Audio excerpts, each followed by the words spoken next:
Shalom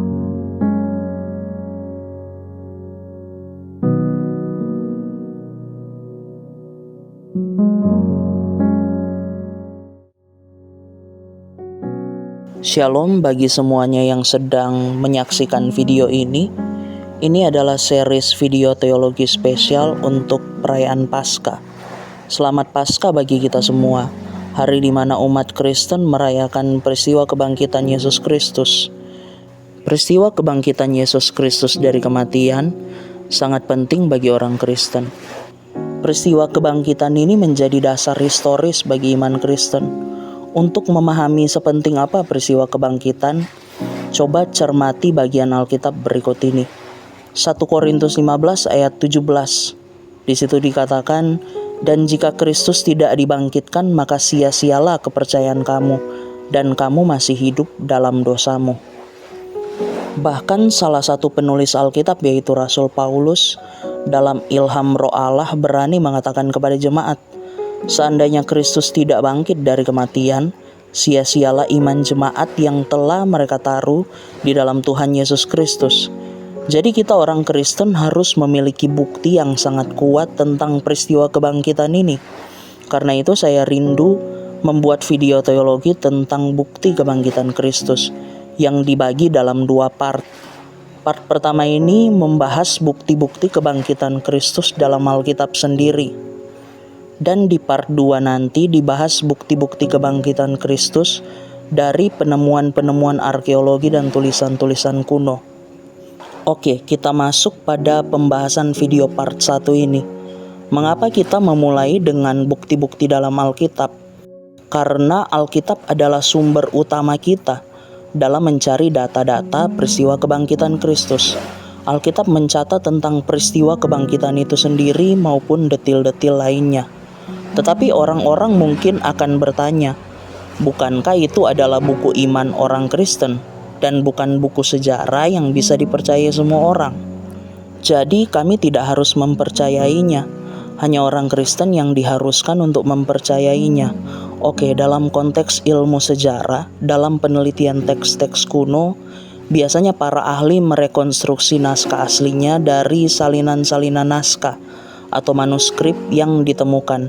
Dan dalam penelitian seperti ini, suatu tulisan akan terbukti lebih akurat jika ditemukan manuskrip yang ditulis paling awal dan jumlah manuskrip yang lebih banyak.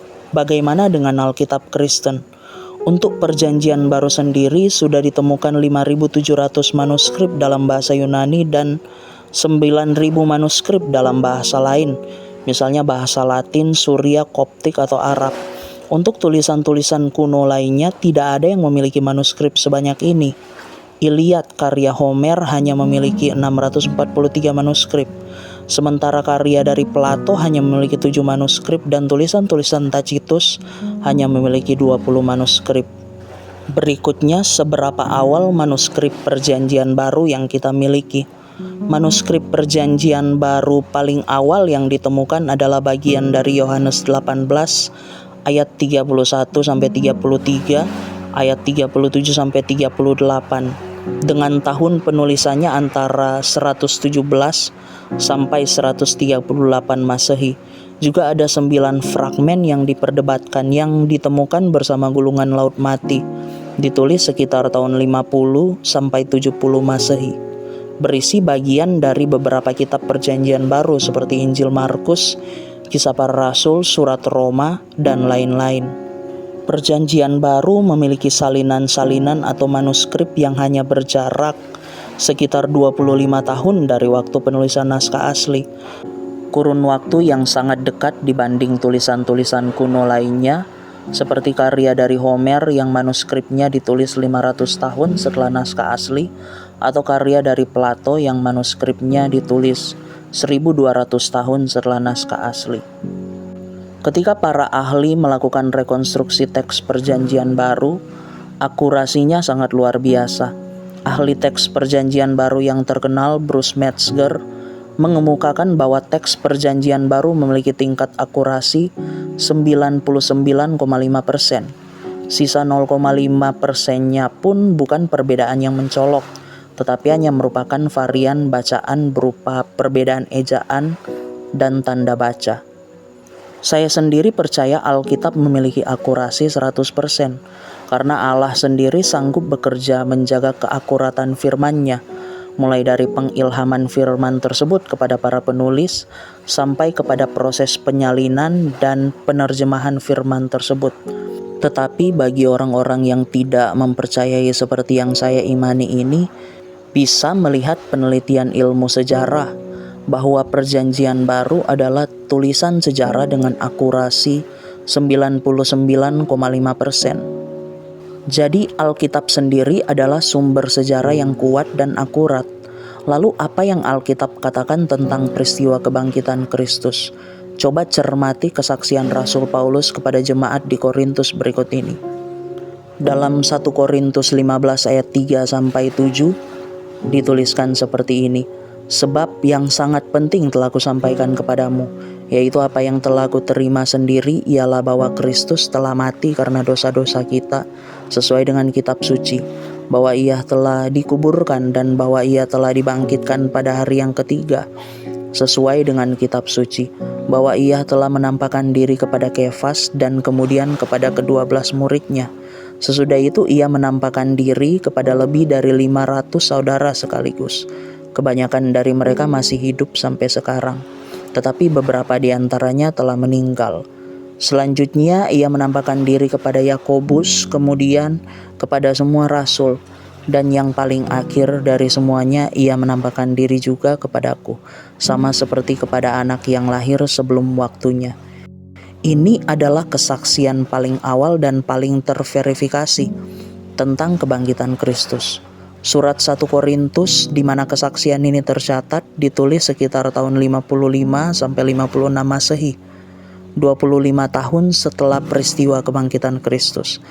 Perihal peristiwa kematian dan kebangkitan Kristus yang telah Paulus terima sendiri, ayat 3, kemungkinan diterimanya dari Rasul Petrus dan Yakobus ketika ia mengunjungi Yerusalem 3 tahun setelah pertobatannya, Galatia 1 ayat 18. Nah, di kota Yerusalem ini adanya penyebaran berita bohong tentang kebangkitan Yesus Kristus dari kematian tidak mungkin terjadi.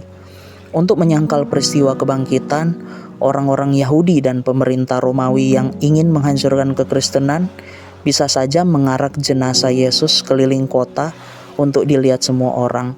Kenyataannya mereka tidak melakukan itu. Selain itu, dalam kesaksiannya Rasul Paulus menyebutkan 14 saksi mata yang namanya diketahui, yaitu ke-12 rasul termasuk di dalamnya Kefas atau Petrus, Yakobus, dan dirinya sendiri. Rasul Paulus juga menyebutkan penampakan Yesus Kristus yang telah bangkit kepada 500 orang sekaligus, dan kebanyakan dari mereka masih hidup waktu itu. Dengan menyebutkan daftar saksi mata yang kebanyakan masih hidup, Rasul Paulus pada dasarnya sedang mengatakan kepada jemaat di Korintus, jika kamu tidak percaya kepadaku, kamu bisa cek sendiri. Kalau memang peristiwa kebangkitan tidak pernah terjadi, Rasul Paulus tidak akan mungkin memberitahu daftar saksi mata yang masih hidup seperti itu. Jika ada jemaat yang benar-benar melakukan verifikasi, Rasul Paulus akan ketahuan berbohong secara terang-terangan dan kehilangan kepercayaan para pembaca suratnya. Kenyataannya Rasul Paulus berani mengeluarkan pernyataan sekuat ini karena peristiwa kebangkitan benar-benar terjadi. Berikutnya bagaimana dengan kesaksian kitab-kitab Injil tentang kebangkitan Kristus? Kitab-kitab Injil mencatat dengan lebih detail tentang peristiwa kebangkitan Kristus. Tetapi yang menjadi permasalahan di sini adalah bahwa kesaksian dari beberapa penulis Injil yang berbeda kelihatannya saling bertentangan. Sebagai contohnya, Matius dalam Injilnya menyebutkan Maria Magdalena dan Maria yang lain sebagai orang pertama yang datang ke kubur Yesus, Matius 28 ayat 2. Sementara Yohanes dalam Injilnya hanya menyebutkan Maria Magdalena saja, Yohanes 20 ayat 1. Tetapi apakah memang keterangan dari kitab-kitab Injil ini saling bertentangan? Jika kita mengamati dengan lebih teliti lagi, ada harmoni antara kesaksian-kesaksian Injil ini. Ada kesinambungan dalam kesaksian-kesaksian penulis-penulis Injil ini. Seorang apologet Kristen terkenal, Norman Geisler, menjelaskan urutan dari peristiwa-peristiwa berkaitan dengan kebangkitan. Ini bisa menjawab pertanyaan tentang perbedaan keterangan Injil mengenai para wanita yang melihat kubur Yesus. Pertama, Maria Magdalena bersama orang lain mengunjungi makam Yesus pada hari Minggu, sangat pagi ketika hari masih gelap. Yohanes 20 ayat 1-2. Kedua, melihat batu penutup makam telah terguling, Maria Magdalena berlari kepada Petrus dan Yohanes, kemudian menyampaikan kabar itu. Yohanes 20 ayat 2. Ketika Petrus dan Yohanes berlari ke makam dan kemudian melihat kain kafan yang kosong, Yohanes 20 ayat 3-9. Kemudian kedua orang itu kembali, Yohanes 20 ayat 11. Keempat, Maria Magdalena mengikuti Petrus dan Yohanes ke makam. Dan setelah Petrus dan Yohanes pergi, Maria Magdalena berlama-lama di situ.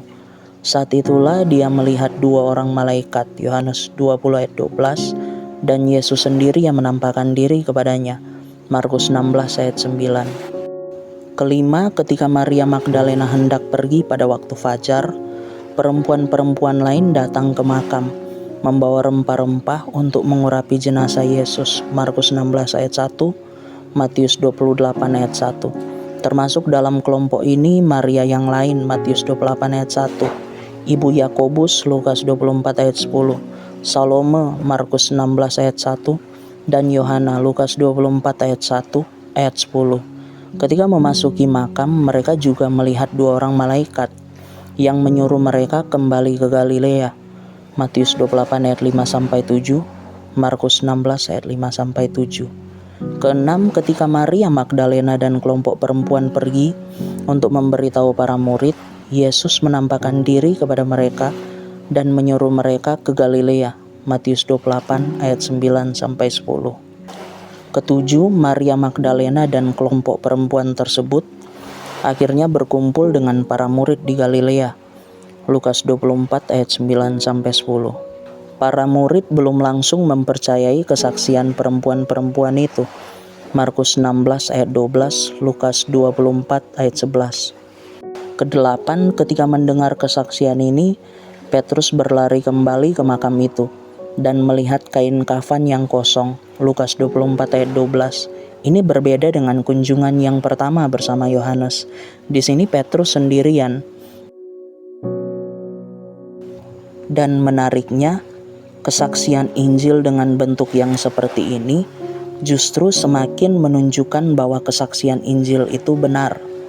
Kesaksian dari penulis-penulis Injil ini adalah kesaksian yang independen, dan fakta bahwa kesaksian-kesaksian mereka harus dicocokkan dengan teliti justru menunjukkan keaslian dari kesaksian-kesaksian ini.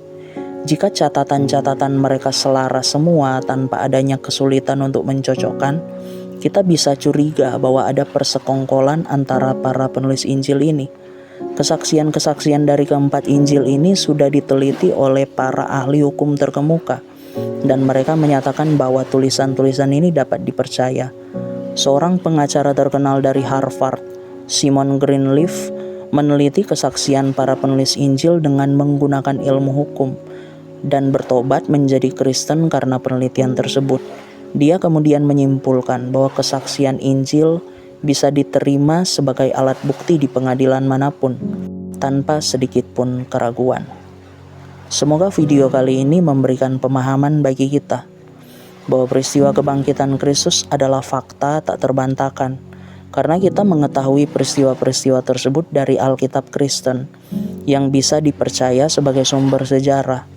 Juga informasi-informasi kitab suci tentang kebangkitan bisa diverifikasi dengan ilmu sejarah ataupun ilmu hukum.